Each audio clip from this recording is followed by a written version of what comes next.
Hello everyone, आप सभी का स्वागत है एक और नए वीडियो में। आज हम लोग डिस्कस करने जा रहे हैं कुछ और नए कॉन्सेप्ट्स और क्वेश्चंस के बारे में। जैसा कि आपको पता है कि सीसैट मैथ का सीरीज चल रहा है, जिसमें हम लोग एक क्वेश्चंस लाते हैं जिसको हम लोग उससे रिलेटेड पहले कॉन्सेप्ट को अच्छे से डिस्कस करते हैं, फिर उस क्वेश्चन को लगाने की कोशिश करते हैं कि जैसे अगर ऐसा क्वेश्चन फिर आगे आने वाले एग्जामों में आए तो हम लोग उसको टैकल कर सकें। ठीक है, यही क्या चल रहा है हम लोग का, ऐसे ही हम लोग फ्लो में चल रहे हैं।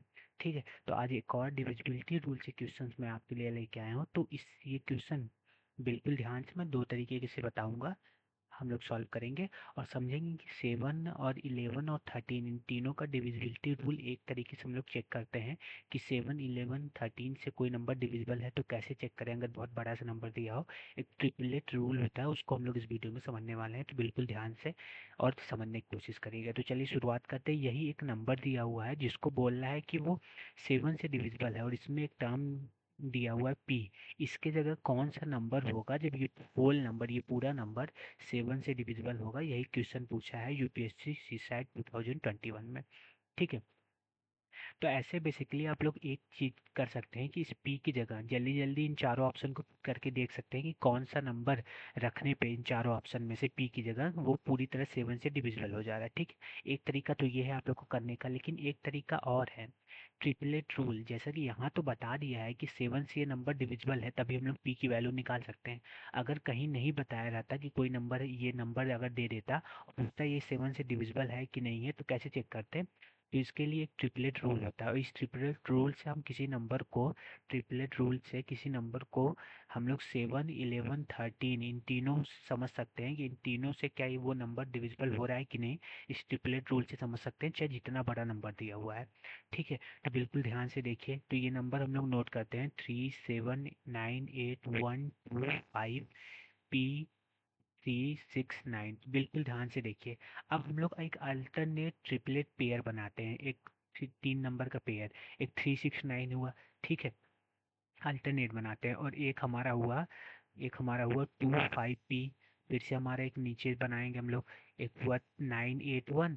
अब भले से ये आखिरी में जो भी बचेगा, चाहे वो दो ही नंबर का डिजिट बचा हो या एक नंबर का, तो हम लोग उसको भी बना देंगे पेयर में। तो ये हो गया। ठीक है, अब हम लोग क्या करेंगे, हम दो कलर से यहाँ आपको रिप्रेजेंट किए हैं ट्रिपलेट पेयर्स को। तो अब जो ग्रीन वाले हैं इनको ऐड करेंगे आपस में और ये रेड वाले हैं इनको ऐड करेंगे आपस में और दोनों को सब्सट्रैक्ट कर देंगे। तो बिल्कुल ध्यान से देखिए मैं कहना क्या चाह रहा हूँ कि इन दोनों को ऐड करेंगे, किसको? ग्रीन वाले को। तो 981 प्लस 369 में हम लोग सब्सट्रैक्ट करेंगे, किसको ऐड करके? हम लोग सब्सट्रैक्ट करेंगे 37 को ऐड करके, किससे? 25P से, 25P से। इतना आई होप आपको क्लियर होगा। ठीक है, तो बिल्कुल ध्यान से देखिए। और 981 और 369 को ऐड करेंगे तो 9 1 10 होता है और 8 6 14 115 का कैरी 1 और 9 3 12 1 13। तो 1350 आया। अब हम लोग क्या करेंगे, 37 प्लस 25P, 25P को कैसे नहीं लिख सकते क्या? 250 प्लस P। ठीक है, क्योंकि यूनिट प्लेस से यूनिट प्लेस ऐड होगा तो जीरो में P ऐड होगा तो P आ जाएगा। तो 25P को हम लोग 250 प्लस P लिख सकते हैं। तो क्या लिख सकते हैं इसको? 250 प्लस P। इतना आप लोग को आई होप क्लियर हुआ होगा। तो 1350 माइनस, इसको अब ब्रैकेट हम लोग ओपन करते हैं तो क्या होगा, -37 -250 -P। ठीक है, अब माइनस माइनस प्लस हो जाएगा तो 250 प्लस 37 7 287। तो 1350 में हम लोग 287 को सब्सट्रैक्ट करेंगे और फिर -P करेंगे। ठीक है, इतना आप लोग को क्लियर होगा। तो 1350 में हम लोग 287 को सब्सट्रैक्ट करते हैं तो यहाँ से आएगा 3, यहाँ 14 4 बचेगा, यहाँ का 1 कैरी होगा तो 14 में 8 जाएगा 6 बचेगा और यहाँ 0। तो 1063 -P। अब ये जो नंबर आया है ये हमारा 7 से डिविजिबल है 7 से। तो P की जगह क्या होगा कि 163 में सब्सट्रैक्ट करने पे वो 7 से डिविजिबल हो जा रहा है। ठीक है, तो क्या होगा, तो देखते हैं हम लोग 163 को 7 से डिविजिबल करके क्या कमी पड़ रही है इस नंबर में या क्या ऐड करना पड़ेगा 7 से डिविजिबल के लिए।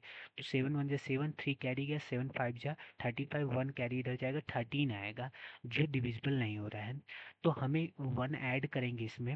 अगर इसमें 1 ऐड कर देते हैं तो लेकिन 1 ऐड नहीं होगा क्योंकि P जो नंबर कोई भी नंबर अगर होगा पी, वो सब्सट्रैक्ट ही होगा इसमें 1063 में, तो कोई एडिशन तो नहीं कर पाएंगे। यानी कि अब जो 13 है, यहाँ 13 आ रहा है 1 कैरी लेके, इसको घटाना पड़ेगा, इसको हमें 7 तक ले जाना होगा।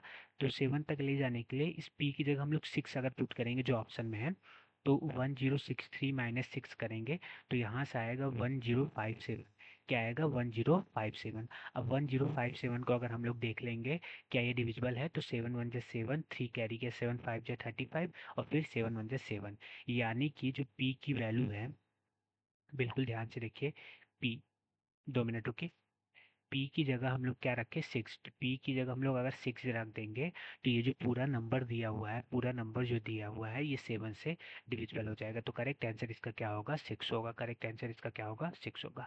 आई होप आपको ट्रिपलेट रूल समझ में आया। वैसे तो हम लोग डायरेक्टली इन चारों ऑप्शन को जल्दी जल्दी रख के देख सकते थे क्या 7 से डिविजिबल है कि नहीं, लेकिन मैं आपको ट्रिपलेट रूल समझाना चाहता था। यहाँ तो बोल ही दिया है कि ये 7 से डिविजिबल है, लेकिन अगर बहुत बड़ा सा नंबर दे दिया हो और ऑप्शन में 7 भी दिया हो, और हमें चेक करना है कि ये नंबर 7 से डिविजिबल है कि नहीं, 11 से डिविजिबल है कि नहीं, 13 से डिविजिबल है कि नहीं, तो हमें ट्रिपलेट रूल निकालने पे अगर आखिरी में जीरो बच जा रहा है, तो वो तो तीनों से डिविजिबल है, 7 11 13। अगर कोई नंबर बच रहा है बहुत छोटा सा, ये ट्रिपलेट रूल लगाने के बाद, तो इसको हम लोग डायरेक्टली चेक कर लेंगे कि यार क्या ये 7 से डिविजिबल है, क्या 11 से डिविजिबल है, क्या 13 से डिविजिबल है कि नहीं।